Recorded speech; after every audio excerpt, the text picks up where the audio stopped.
Flammes jumelles, qui sont-elles? Des âmes qui sont appelées à s'éveiller un jour et qui doivent regarder l'humanité autrement, avec amour, clarté et compassion. Que sont-elles et pourquoi ce cheminement? C'est un parcours qui a un but, un aboutissement. Un jour, pour une raison différente de l'un à l'autre, même si nous savons que le chemin est le même, nous ouvrons les yeux et comprenons que nous ne sommes plus nous, plus seulement nous, mais que nous faisons partie d'un tout et que nous sommes encore plus. Nous sommes la moitié d'un autre. Nous portons inscrits dans notre âme les blessures et les souffrances des vies passées, à commencer par la blessure d'abandon et de rejet. Il y en a bien d'autres. Toutes les vies se rejoignent dans cette vie présente, dans un but, celui de guérir, d'apprendre et de transmettre. Tout était si différent avant de découvrir ce que je sais aujourd'hui. Aujourd'hui, après avoir ouvert les yeux, ce qui m'a semblé être une renaissance. Qui suis-je aujourd'hui? Je suis le reflet des vies passées, dans cette vie présente, dans cette vie qui ne se lasse pas de faire porter à ma conscience chaque blessure que mon âme n'a pas su comprendre, n'a pas su guérir. Je suis cette personne imparfaite, incomplète, à la recherche d'authenticité et de complétude. Je suis flamme jumelle. Je suis, comme on l'appelle, Chaser, la polarité yang, dans le couple de flammes jumelles. Avec le désir de guérir toutes les blessures portées tout au long de vie passée et présente, ainsi que celle de mon jumeau. Avec la volonté de créer, de transmettre ce qu'on m'a enseigné. Être flamme jumelle n'est pas une maladie, c'est un chemin de vie, c'est mon chemin de vie. Ce lien ne me définit pas, mais m'aide à comprendre qui je suis, avec ou sans ma moitié d'âme. Aujourd'hui, je suis comme un arbre aux racines profondément ancrées et avec chaque branche qui pousse, tournée vers le ciel, un apprentissage sur moi, sur la vie et sur l'humanité. Je suis entre terre et ciel. Je suis un être humain avant d'être Chaser et pourtant j'en ai toutes les caractéristiques, mais aussi toutes les blessures. Ces blessures qui ont façonné, modelé, non pas ce que je suis, mais ce que j'ai montré au monde en croyant que c'était ce que j'étais. Aujourd'hui, je ne peux plus dire ce que je ne suis pas, au risque de me perdre. J'apprends à libérer cette partie de moi qui a été pendant si longtemps endormie.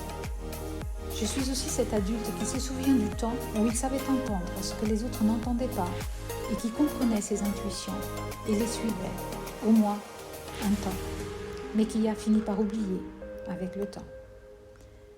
J'ai commencé à grandir le jour où j'ai croisé le regard de l'autre moitié de mon âme, qui a fait de nous un seul et en même temps qui a mis le feu au champ.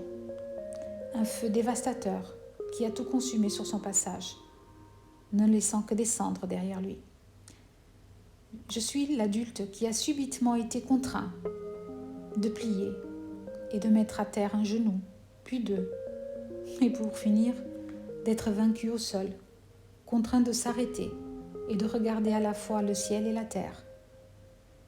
J'ai vu mon monde intérieur s'effondrer, pierre après pierre, sans comprendre ce qui se passait. Nous avons voulu courir, alors que nous savions à peine marcher. Aurions-nous fait autrement si nous avions su?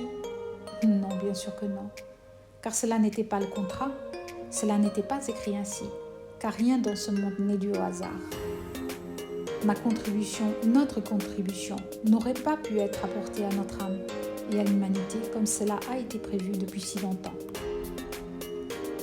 L'humanité que j'ai si souvent voulu changer, sans comprendre que c'est en moi que je devais faire ce changement.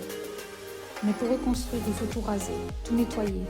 Et ce renouveau a commencé là, à terre, au milieu des ruines et des cendres. À ce moment, j'ai prié, imploré de l'aide à l'univers, au monde, aux anges, à Dieu.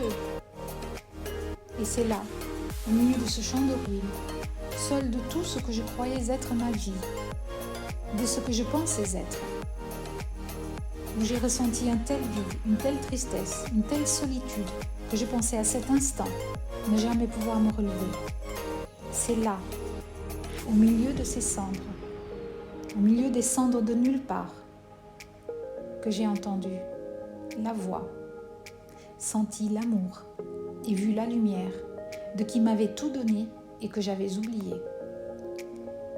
Il m'a demandé si j'acceptais d'avoir la foi, de voir, de sentir, d'aimer, d'être aimé en retour. Oh, j'ai répondu oui, sans l'ombre d'un doute. Je n'avais pas réalisé jusque-là ce qui avait toujours été, mais que j'avais oublié en venant dans ce monde. J'avais oublié que comme un nouveau-né, il fallait apprendre à marcher à quatre pattes avant de se mettre debout et de pouvoir créer. Je devais apprendre par moi-même à me compléter, à compléter cette moitié qui me faisait défaut, ma part de yin, pour reconstruire mon monde intérieur, ma maison, de remplacer les larmes de douleur par des larmes de joie, de remplacer les souffrances par la paix, la solitude par l'amour et mes peurs par la foi. À ce moment, je ne savais pas la charge de travail qui m'attendait, mais aucune importance, parce que le voile était levé, le brouillard dissipé, et je me rappelais de qui j'étais, de qui nous étions. J'ai compris ce que mon âme me demandait depuis si longtemps et que je ne voyais pas ou ne voulais pas voir. Plus jamais je ne me sentirai seule, plus jamais je ne sentirai de rejet ou je ne me sentirai abandonnée, car j'ai reconnu mon âme, la moitié en moi et l'autre que porte mon jumeau. Nous faisons partie l'un de l'autre et tout le travail consiste à comprendre, assimiler et arriver à guérir les blessures que nous portons tout au long de nos vies passées pour acquérir notre complétude, l'amour inconditionnel en premier lieu, pour nous-mêmes, ensuite pour notre jumeau et pour l'humanité. Je n'avais pas réalisé que nous faisions tous partie d'un tout, tous partie les uns des autres. Comment sachant cela, peut-on encore se sentir seul? Oui, c'est exactement là que commence le travail, là, au moment où nous comprenons cela.